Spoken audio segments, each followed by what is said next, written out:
Здравейте, това са своите с кръста. Брилянт любите. Сега ще ви покажа урок за воден маникюр.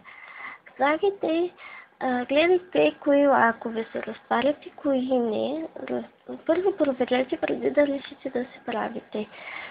Но за да се разтворят по-добре, сложете и захар.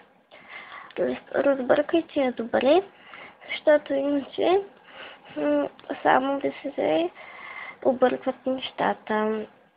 Сега съм решила да сложа син червен лак, защото и цветовете си ходят и се разтварят добре. И така, тези лакове не са от най-скъпите, които съм сложила аз. И при вас не е нужно. Дори някой път се разтварят лаковете от 50 и 60 стотинки.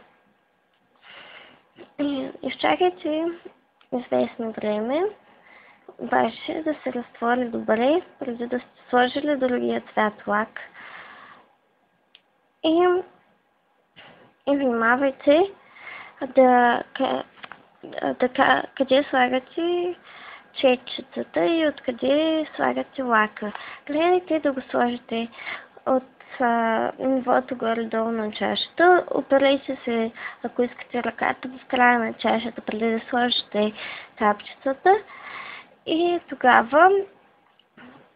тогава вече ще ви се получи малко по-добре. Гледайте също така да не е много високо, защото да не го капнете от много високо, защото се получава една концентрирана капка. Просто тя не може да се размаже хубаво и става и целият филм се обърква. Сега вече слагам последната капка лак, която е синята. Изчакайте известно време. И така, докато ето вече започва да се разтваря. Малко бавно се получава, но няма как иначе. Не може всичко да стане бързо. И не винаги става бързо. Аз вместо да изчакам да се разтворя, аз веднага почнах да правя фигурки от нея. Правя каквито си пожелая. Можете да направите с по-трудно разтворим лак от точките, някои интересни фигури.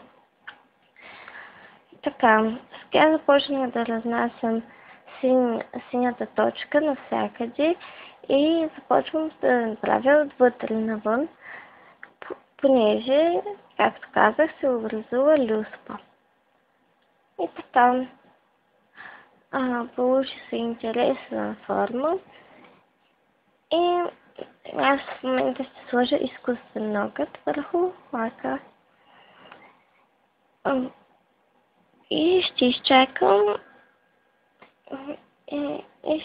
изчакам да видя какви действия ми дойдат, да направя интересните елементи върху ногата. Слагам го. Потапям го с острия предмет, така можете и вие да си направите на изкуствени ногти, после да си ги сложите на себе си. Става много ефектно и този маникюр много трудно може да се постигне с рисуваща четчица или